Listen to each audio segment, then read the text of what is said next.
Assalamualaikum warahmatullahi wabarakatuh.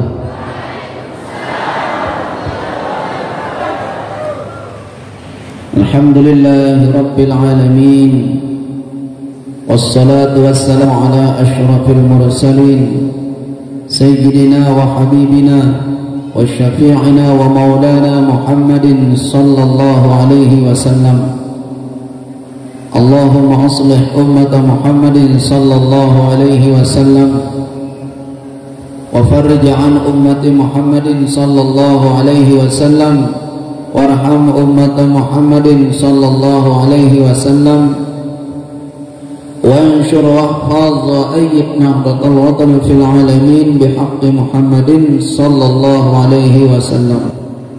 La ilaha illallah qabla kulli syai', la ilaha illallah ba'da kulli syai', la ilaha illallah yabqa wa yafna kulli syai'. Yang dewek yang hormati dan muliakan Dani-dani Al-Mukarram, bapak-bapak tuan guru kita, alhamdulillah beliau berkesempatan hadir di tengah. Jamaah sekalian, hafizani wa iyyakumullah, tawajjuh kita hari ini dirangkaikan dengan Isra Mi'raj Nabi kita Muhammad sallallahu alaihi wasallam. Makanya ceramah kita sekarang, ngajinya kita sekarang, kita harus hubungkan kenapa kita hadir bertawajjuh kepada Allah dan ada apa tawajjuh kita ini dengan Isra Mi'raj Nabi kita Muhammad sallallahu alaihi wasallam. Ada apa? Ada tak hubungannya? Semua ada hubungannya, jamaah. Majelis zikir kita niki sai kancan dia hubungin, nyambung terus, connect terus, on terus, karena majelis ini isinya adalah la ilaha. Yang namanya la ilaha illallah itu semua nyambung, jamaah. Semua nyambung. Kita mau nyambung dengan orang tua, dengan la ilaha illallah nyambung. Bisa belum buktikan, jamaah. Semarah-marah orang tua kita, jurumatin angkatan itu belakas ukuran saking marahnya. Kalau kita teriak mengatakan la ilaha illallah, insyaallah orang tua kita ndeknya sini mandi. La ilaha illallah ini sambung menyambung, ya. Sambung menyambung. Di alam dunia bersambung. Hakikat ayat yang mengatakan begini. Alam tara kaifa daraballahu masalan kalimatan thayyibatan kasyajaratin thayyibatin asluha sabitun wa qar'uha fis sama. Kalimatan thayyibatan itu adalah la ilaha illallah, ini maksudnya. Kalimatan thayyibatan ini adalah la ilaha illallah, ya maksud niki. Bagaimana dia la ilaha illallah Muhammad Rasul ini mampu seperti kasyajaratin thayyibatin asluha sabtun wa far'uha fis sama. Bagaimana caranya? Jamaah sekalian, hafizani wa iyyakumullah, caranya adalah dipelajari. Setelah dipelajari kita ilmukan. Setelah kita ilmukan kita amalkan. Sebab apa, jamaah sekalian? Kondisi manusia, mohon maaf, kondisi hati manusia yang terus menerus hatinya itu mendengar dari rongga perontomannya la ilaha illallah, hati itu kebal dia. Kebal dari mana? Kebal dari kesedihan. Dia tidak menangis kecuali karena Allah. Dia tidak sedih kecuali karena Allah. Dia tidak putus asa sama sekali karena dia mendapat rahmat Allah. Hati yang selalu mendengar la ilaha illallah dari rongga mulutnya. Kalimat ini kalau di salon itu untuk telinga, ibu-ibu, untuk telinga.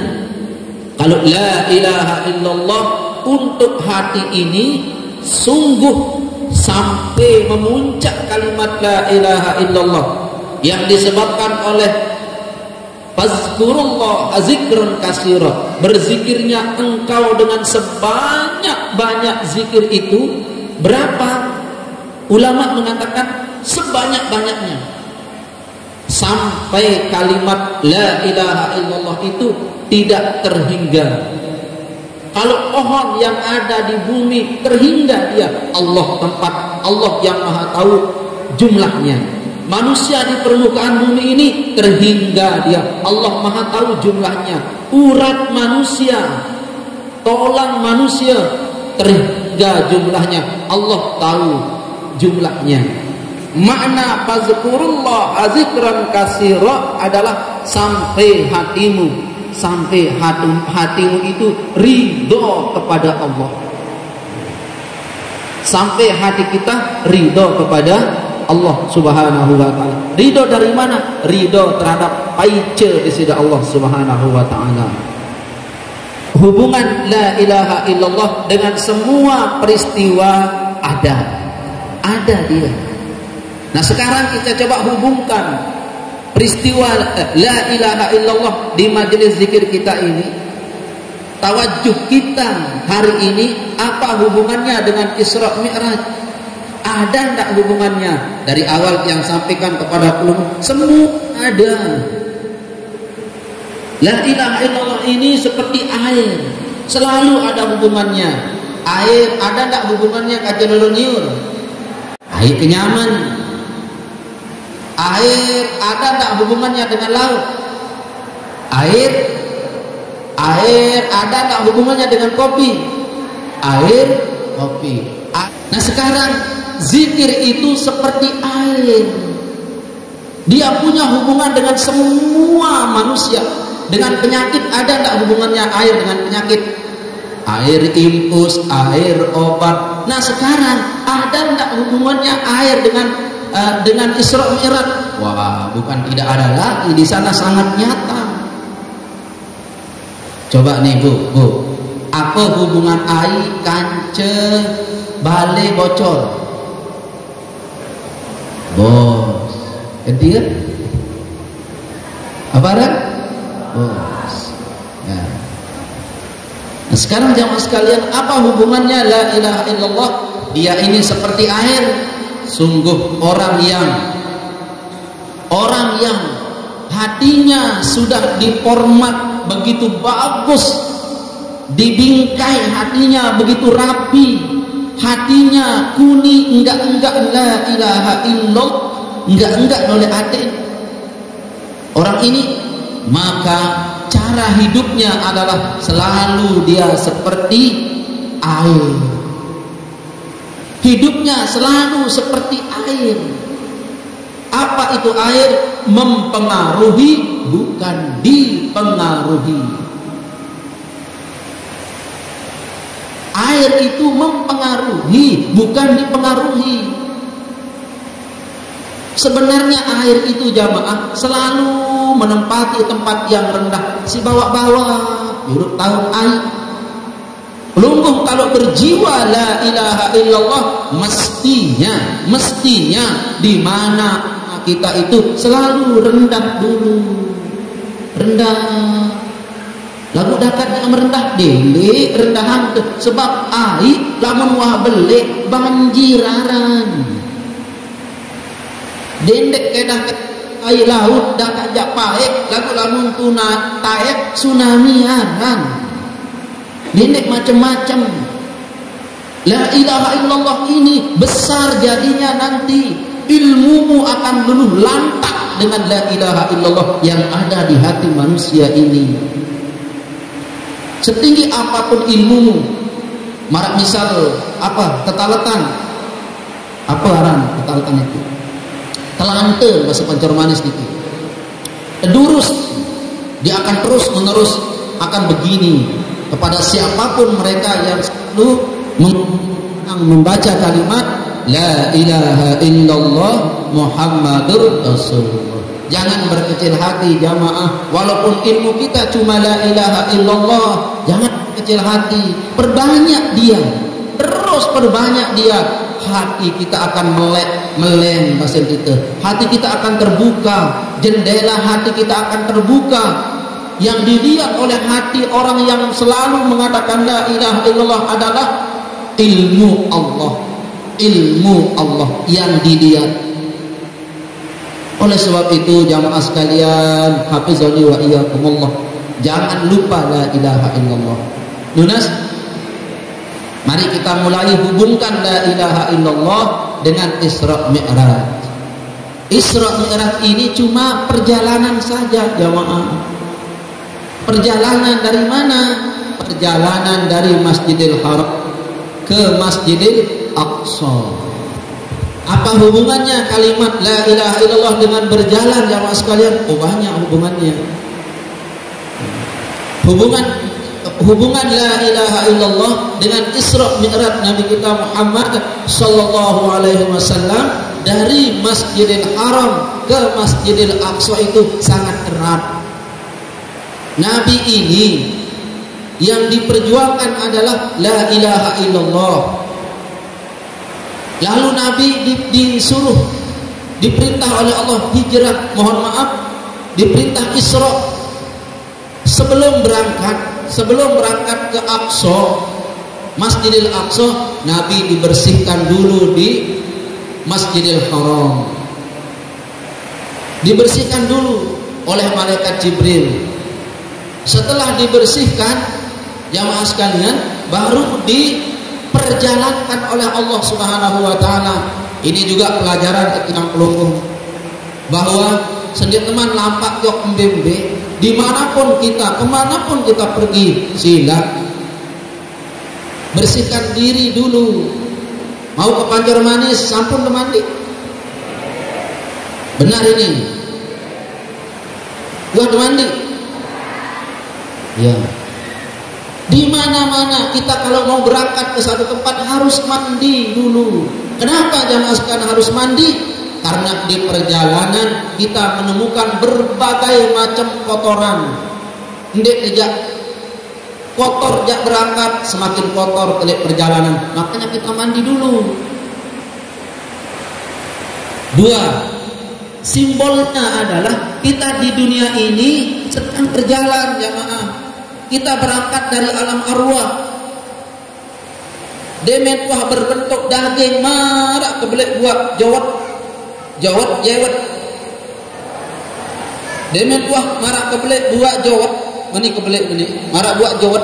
Berdekat oleh rahim ibu kita berumur 40 hari. Allah tiupkan ruh. Daging ini ditanya, wahai daging, Allah memerintahkan aku untuk meniupkanmu ruh. Apa yang kamu inginkan? Jenis laki-laki atau meleng dengan nina? Segera menjawab bapak-bapak, meleng jari dengan mama. Lalu malaikat meniupkan ruh yang mengandung hormon laki-laki. Ibu-ibu, saya ingin perempuan. Allah tiupkan ruh yang banyak mengandung hormon perempuan. Berperjalanan, jalan terus. Tidak lama. Berapa hari? 9 bulan 10 hari normalnya. Berjalan, masih berjalan. Pas lahir kita berjalan. Sekarang ini kita berjalan. Jamaah, kita belum sampai tujuan. Ini terminal kedua. Dunia terminal kedua. Itu rahim ibu terminal pertama. Dunia terminal kedua. Kubur terminal ketiga. Anak di terminal nomor 3. Sholat tidak, zakat tidak, haji tidak, ibadah tidak. Enak di sana. Lalu lihat terminal yang kedua ini repot bu, repot. Kesuruh tuntut ilmu lah, kesuruh keluar zikir lah, lalu kedua kepen suruh berzakat lah. Nah, kalau ibu-ibu mau tidak repot, ayo nyebranglah ke halte yang ketiga. Terminal yang nomor 3 adalah alam barzah. Ini Isra. Makanya ayat mengatakan alhaakumut takatsur hatta zur. Itu kalimat zur sifat daripada maqadir. Sifatnya apa? Selalu ziarah di kubur. Tidak lama kita di sana jamaah. Tidak lama kita di kubur itu ziarah. Nah itu berangkat. Tapi sebelum kita berangkat di kubur, kita dimandikan oleh keluarga. Tepandi tak pendek? Tepandi tak pendek? Sendiri teman berangkat ziarah, berjalan ke alam kubur, kita mandi. Nabi dimandikan sebelum Isra. Nabi dimandikan. Makanya majelis zikir mengajarkan mandi taubat. Karena kita ini mau berangkat. Siapa tahu besok pas kita meninggal dunia, anak SHA anak niki tamat penampilan biografi. Anak nomor 2 tamat bagian umum. Dek narak dijajarin pelunggung tamat bagian agama. Sehingga ada teman deh, dia narak tahu pandit dijajarin yang pelunggung. Lagu itu teman taubat. Alhamdulillah. Syukur-syukur kebedoe jamaah. Syukur-syukur kebedoe dijajari alim. Syukur-syukur kebedoe anak jari ulama ustaz. Arak pandit, arak perma awak. Guna jamaah sekalian. Nah itu. Mandi perlu mandi, ada mandi taubat. Ini hubungan majelis kita dengan Isra Mi'raj Nabi kita Muhammad SAW. Sampai Aqsa, ternyata Allah mengadakan reuni akbar, reuni para nabi di Aqsa. Nabi dijemput dari Masjidil Haram Mekah, lalu singgah di Masjidil Aqsa.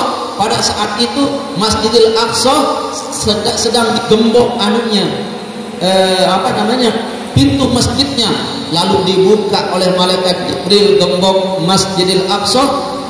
Masuk Nabi, ternyata sudah berjejer seluruh para nabi menunggu Nabi kita Muhammad sallallahu alaihi wasallam. Nabi senyum, alhamdulillah, beraid kedip atau moyang sekeluarga kita dari Nabi Adam, Nabi Idris, Nabi Nuh, Nabi Musa sampai kepada Nabi Isa alaihissalam berderet. Di sana terjadi reuni akbar para nabi.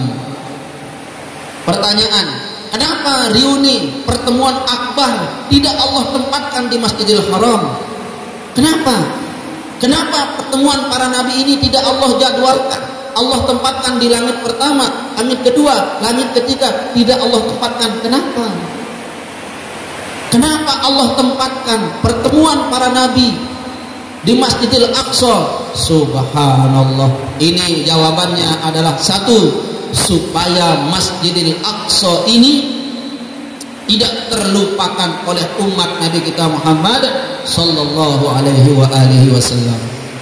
Nabi di sana ketemu dengan Nabi Adam, Nabi Musa, Nabi Isa. Semua para nabi berkata begini, ya Rasulullah, ya Muhammad, engkau adalah nabi yang paling akhir Allah utus. Dalam Musa alaihissalam, nabi tertera. Dalam Injil, Zabur, semua kitab para nabi ini, bahkan Nabi Ibrahim pun tahu bahwa akan keluar hamba Allah yang paling mulia di akhir zaman, namanya Muhammad atau namanya Ahmad. Ini dia. Maka Nabi diperintahkan, dipersilahkan jadi imam, mengimami sholat. Mengimami sholat. Subhanallah. Setelah selesai sholat, Nabi diberangkatkan ke langit pertama, kedua, ketiga, sampai Sidratul Muntaha, sampai Rabbul A'la, sampai terus menerus ke Sidratul Muntaha, sampai kepada Allah Subhanahu wa ta'ala. Jamaah sekalian, hafizani wa iyyakumullah, di perjalanan niki, mohon maaf, di perjalanan niki Nabi kita Muhammad sallallahu alaihi wasallam waktu Isra Mi'raj niki diajak jalan-jalan. Diajak jalan-jalan ke neraka dulu. Demen seriuk neraka deside Nabi le awal yang berkata bahwa yang paling banyak penghuninya niki ibu-ibu. Si luwe ibu-ibu niki. Ya Allah, Nabi diajak jalan-jalan ke surga, yang paling banyak juga ibu-ibu. Di surga yang paling banyak ibu-ibu, tetapi mudah-mudahan tak ibu-ibu yang ini. Yang paling banyak di neraka juga siapa? Ibu-ibu. Yang paling banyak di surga siapa? Ibu-ibu. Yang paling banyak di majelis zikir sulmane juga siapa? Ibu-ibu. Nabi bertanya, ya Jibril, saya dilihatkan oleh Allah kok banyak ibu-ibu di neraka, banyak ibu-ibu. Kenapa ya Jibril? Jibril berkata, ya Rasulullah, sebabnya ibu-ibu banyak di neraka, penyebabnya cuma satu, kata Jibril. Apa itu ya Rasulullah? Ibu-ibu itu tidak bisa menjaga lisan. Dia kurang pandai hifzul lisan. Dia tahu jaga semenit. Itu ada ibu-ibu dimasukkan ke neraka, kata malaikat Jibril, disebabkan oleh apa? Mulut. Ada di surga juga. Di surga itu ada banyak perempuan. Jibril, Nabi bertanya kepada Jibril, ya Jibril, kembali luwet dengan nina di surga. Oh, ini dengan nina si luwet di surga niki, dia amal-amalannya cuma satu amal-amalannya. Apa amal-amalannya? Patuh taat kepada suami. Enggak, patuh doang, tidak taat, tidak bisa. Tamat di surga lagu gerbang nentah, kau disuruh tulang. Taat aja ojok suami lagu dia tepatuh, entah tegawap doang, lawang surga buat suruh tulang. Harus dua, patuh dan taat. Jadilah engkau ibu-ibu ahli surga dengan patuh dan taatmu kepada suami. Barang siapa seorang perempuan menyuguhkan nasi, menyuguhkan makanan, ikhlas karena Allah, seusai dia melaksanakan kewajibannya kepada Allah Subhanahu wa taala, sungguh orang ini ahli surga. Lalu Nabi SAW naik lagi. Nah, ini syahid kita, dikejar oleh ifrit. Jin ifrit ini bawa obor, dia kejar Nabi. Subhanallah, hampir Nabi bau terbalik. Isi jin ifrit niki jamaah sekalian, hampir bau terbalik. Sudah mendekat ini, seraya ifrit bawa obor jauh niki jamaah sekalian. Ya Muhammad, marun bahasa kita, wahai Muhammad, tunggu. Nabi tanya, ya Jibril, saya memaliang niki. Kata Jibril, ya Rasulullah, wahai Nabi Allah, yang mengejar kita ini adalah jin ifrit. Nabi berkata, kalau begitu berbentang. Baik, aku tanya kepada Allah Subhanahu wa taala dulu. Lalu malaikat Jibril nanya, ya Allah, perjalanan kami ini diganggu oleh jin ifrit. Perjalanan kami bersama kekasihmu Muhammad dihadang, diganggu, dikejar oleh ifrit. Bagaimana kami menghadapnya? Kata Jibril mengadu kepada Allah. Lalu Allah mengajarkan doa kepada Jibril, dan Jibril mengajarkan doa kepada Nabi kita Muhammad sallallahu alaihi wasallam. Jibril berkata, ya Rasulullah, Allah mengajarkan kita, mengajarkan pelungguh meniki sebuah doa. Hendaklah doa ini engkau baca ya Muhammad. Lalu Jibril mengajarkan Rasulullah sallallahu alaihi wasallam doa itu. Selesai Nabi membaca doa itu, ya Allah, itu ifrit beserta obor-obornya itu seperti kertas dilalap sama api. Hancur seketika.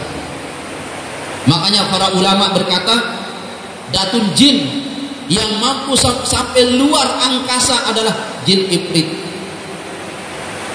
Jin ifrit itu mampu mengintip di bawah tiang langit, di bawah langit itu mengintip. Bahkan satu-satunya jin yang mengejar Nabi ingin menghadap Allah itu ifrit.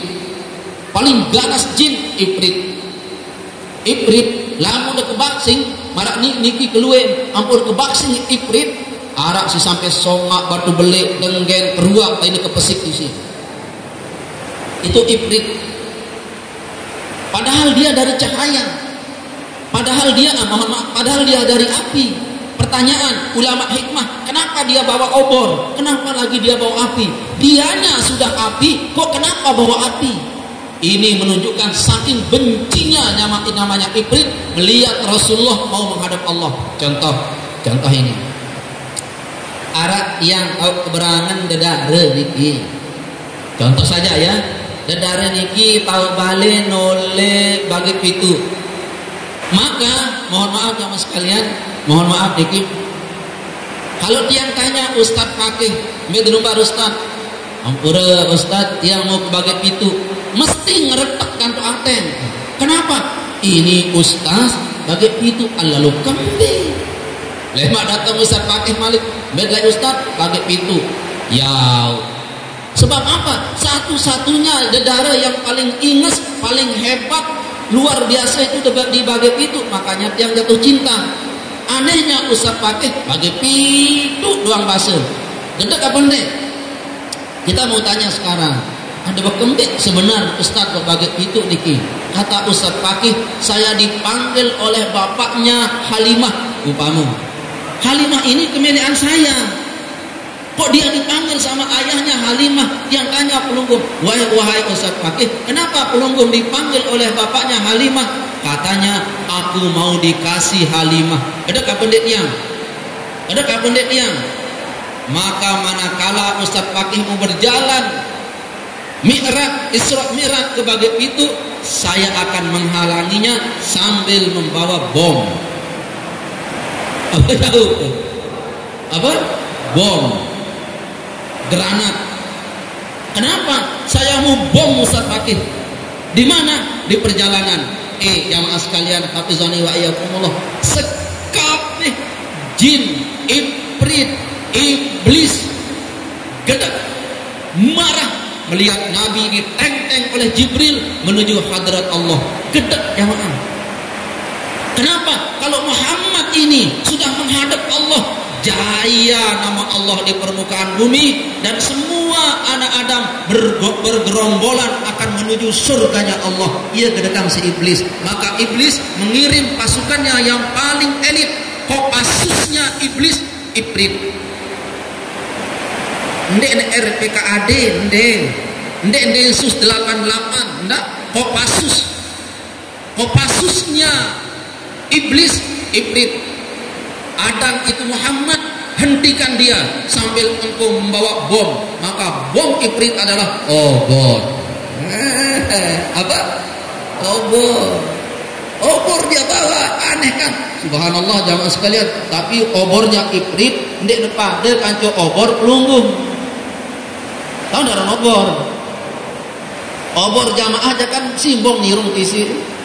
Ya. Kalau obornya ifrit, mohon maaf jemaah sekalian, hangus semua apa yang ada di kiri kanannya hangus. Maka Nabi membaca doa ini. Setelah Nabi membaca doa ini, obor ifrit ini beserta ifritnya hancur jemaah sekalian. Maka ifrit yang ada menjadi tentara Sulaiman itu berkata, aku beruntung menjadi tentara Sulaiman. Aku selamat. Kalau engkau masih menjadi tentara iblis, kamu begitu kata iblis, ifrit yang ada menjadi tentara Nabi Sulaiman. Hancur. Mau doa itu jemaah? Maka siapa yang membaca doa ini sekarang juga siapa yang membaca doa ini, hancur itu jin, apalagi jin kelas-kelas kerdil, jin yang baru sepangkat apa kopral, jin setingkat pol PP polisi aja itu, apalagi apa namanya, jin yang setingkat kecil-kecil itu bukan hancur, hangus dia kalau kita bacakan doa ini. Mau belum? Mau? Siapapun dia jamaah sekalian, siapapun dia, kalau belum membacakan doa ini, dia hancur dia. Jin itu hancur, ifrit itu hancur. Kenapa jamaah sekalian? Nabi banyak jin, banyak iblis yang cemburu beliau mau naik ke hadirat Allah Subhanahu wa taala, karena nabi ini dipanggil secara khusus oleh Allah Subhanahu wa taala. Dipanggil secara khusus nabi.